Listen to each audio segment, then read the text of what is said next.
Hello, beautiful souls. It is Andrea with Enlightening Offerings. Not real sure why I'm here today.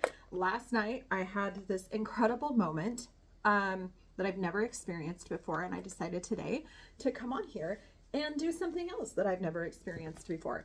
So last night I was getting ready to journal, and just not one of my guided journals, but it's a beautiful transformation journal that was gifted to me by a beautiful friend of mine that I haven't picked up in like 6 months. And I had this overwhelming, looming sense of something coming at us. I was like, wow, okay. It was when I was dating my page, just simply starting the journaling process. Like, oh, today's the 25th, right? And I touched my phone and it said, oh, the 24th, which means tomorrow is 1/25/25. I went, oh. And I just had this big, like, expansive breath moment of what? I don't know. It was a thing. And so that was the first time I did something that I've never done before, which was I messaged a bunch of people that I know and love and was like, I don't know what's going on, but something just hit me about tomorrow. Just make sure that you are hydrating, take your spagyrics if you have them, maybe meditation, eat high vibrational foods, get lots of good rest, and really just stay focused on whatever it is that you want to vibrate out so as to magnetize back in your life what you want to manifest, the life that you want. And thankfully, everyone, it was really well received, this unsolicited kind of spiritual advice out of nowhere. And one of my friends, a very good friend of mine, was like, duh, tomorrow is the day that 7 of our planets are in alignment. And I could not, I'm not going to say I hadn't heard of it. Like, you'd have to be in what I do, burying your head in the sand, to not know that this was coming. But I guess I kind of did. I didn't realize what dates it was. I knew it was like January, February-ish. There was a bunch of planets in alignment. I hadn't heard anything about it, really. I have been deep in hibernation mode, very much burying my head in the sand. So it was really nice to, be kind of vindicated in this big overwhelming shift that I was feeling. So I don't know if I tapped in right at the moment that a lot of them were coming into alignment or what, but it was very cool. It was a very cool feeling, and not doom and gloom, but just kind of like, hey, this is like untapped, pure, neutral power. And overwhelmingly, the idea, the impression was just really hold tight. I have a tattoo right here on my thigh of Archer, because I'm a Sagittarius, and it was a quote. Part of it was a quote from my mother many, many years ago. The universe is shifting. Can you feel it? Many, many years ago, my mom, she's so intuitive.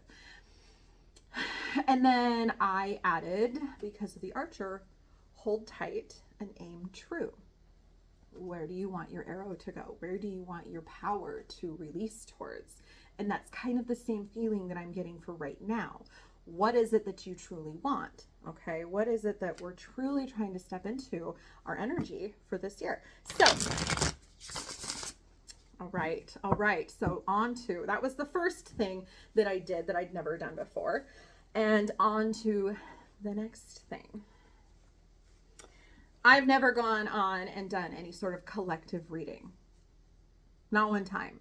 My work is very much soul purpose. Why are you here? What are you supposed to be doing? What's your specific next best step on your ideal path? Very much has to do with your higher self tapping in. Time and space are not real, in my opinion, so I can do that remote. But this is different to me. I don't know. So let's see. I felt the need to get on here and do a collective reading. So my readings, I don't typically have traditional spreads. I don't use the books. I see images of what the spread is supposed to look like, and inevitably the cards will come out in a design that has to do with the message of the reading. So at this time, I'm seeing a crescent moon, a waxing moon, and it'll come out in the way that it is for me.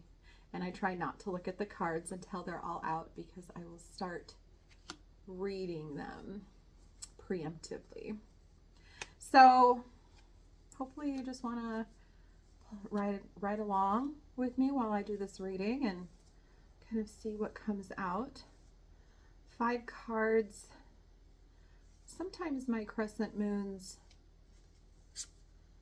are like 3-dimensional, so they'll have like an outside and then an inside, right?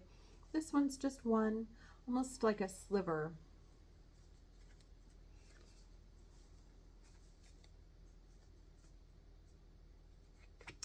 Okay, 5 cards. Ace of Pentacles reversed, 2 of Cups reversed, 6 of Cups direct, the Moon, and the 10 of Swords. Oh, goodness. Okay. Ace of Pentacles reversed, an ending in the physical. The ending of something that we had manifested. It feels very brick wall, just like it's done. We're done with that. That is not continuing on. It even feels like destructive, like car crash, crinkled metal, loud noises, very abrupt ending of something in the physical. 2 of Cups reversed. Is that another ending, or is that distortion? It feels like a distorted relationship, an unhealthy coupling, an unhealthy companionship, toxic relationship. Hey, kitten, I need you to get out of my begonia plant. Come on. Zenny, you're disrupting the flow. Come on. Come on. Thank you. Thank you. Come on.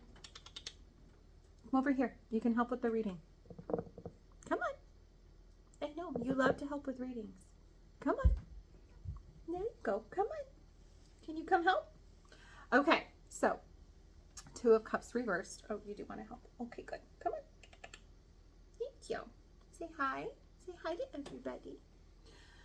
So 2 of Cups reversed, a distorted companionship, relationship, coupling, something toxic. 6 of Cups direct.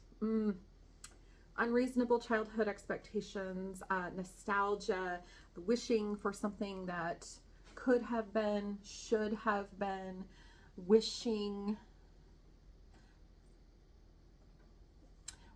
that things were different.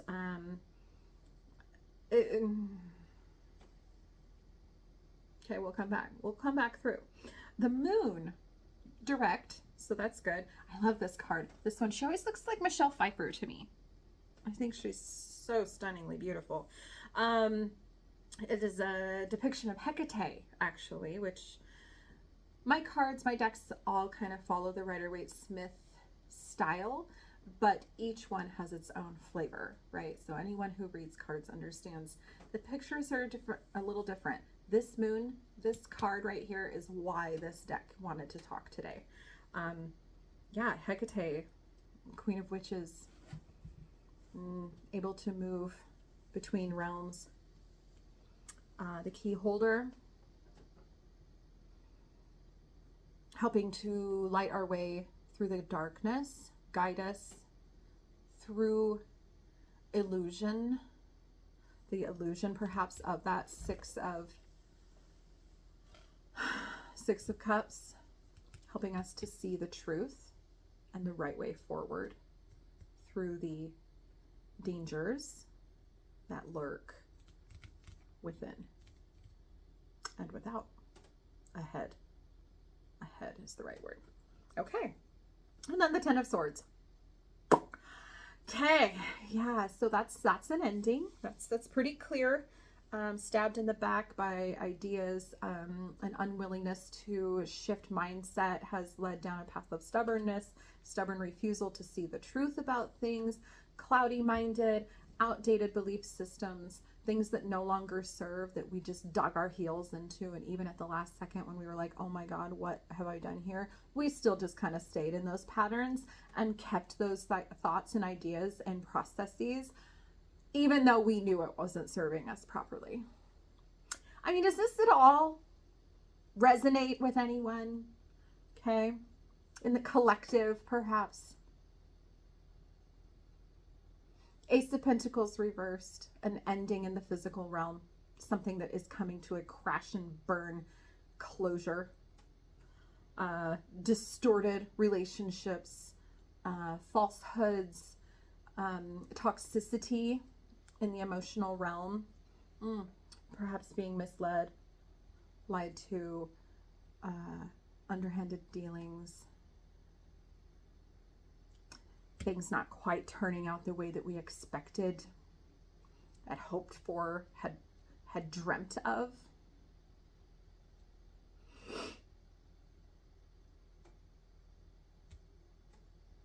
They tried. The thing is that like our spirit team, our guides, our higher selves, they're still trying. I don't know your belief systems around goddess energies and archetypes, but they're still trying. I heard the most fantastic thing last night. I was listening to a podcast, and something has been stuck within me for months now. Like, we have been doing so much work in the spiritual realm. We have worked so hard to create a beautiful Shambhala, peaceful existence, and things are just burning down. Like, literally, what is going on? If we are all doing this amazing work to become better humans, maybe not all, a lot of people are, but it's just not showing up. And what I heard was that it just hasn't been fueled enough. I'm sure you've heard as within, so without, as above, so below. The idea that what happens in the spirit realm eventually will show up in the physical realm. It's the same as, emotional blockages showing up as cancers in our body. As within, so without. So the work that we are doing on the inside, the work we're doing in the higher levels, in the fifth dimension, and all of that, bringing those higher vibrationals into being, is coming.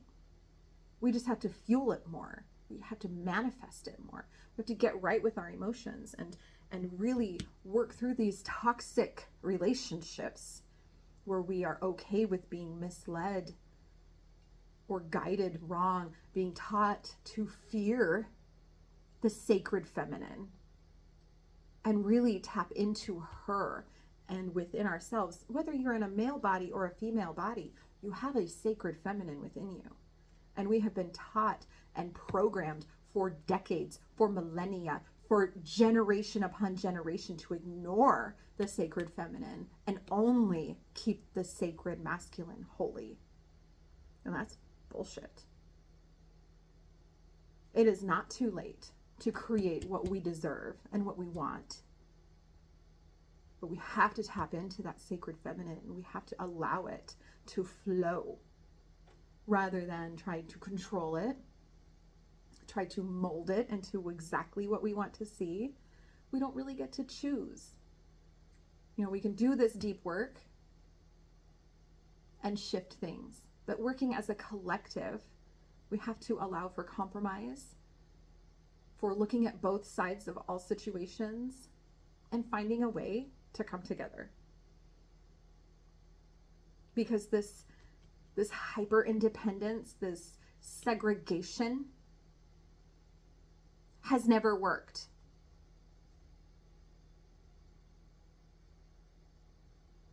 Might equals right is over. So I just have that song, Keep Your Head Up, just kind of coming through my head right now. Yeah, don't get discouraged. Hold on to the vibration of what you truly want to see. We can turn this Ace of Pentacles around and actually create the life that we want. The world that our daughters, our nieces, our sons, and our nephews all deserve.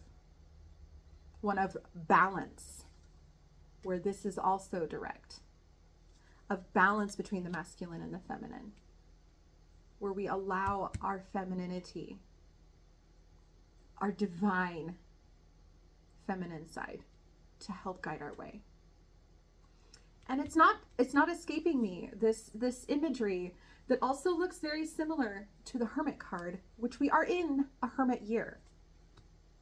That'll be a different video. But for right now, you guys, keep your head up. Things are going to get easier because we have done the work. So many of us have and continue to do the work. Capital T, capital W. Keep it up. Don't lose hope, and hold that vibration today and next month when even more comes into alignment, of holding that focus on what you truly want to see happen in this world. And with the idea of the shape of the reading, right? The waxing moon, the crescent, just the sliver of it, right? With the 10 of Swords being the last card that came out, I want to point out that every ending also offers us a new beginning. So just because this way may not have worked in the past, may have hurt us, may have left us disillusioned, we can still find the light by coming into alignment with all aspects of self.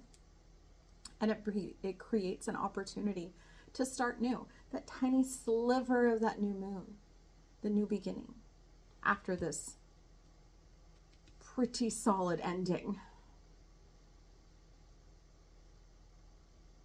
There's hope. There's always hope. Blessings to you all.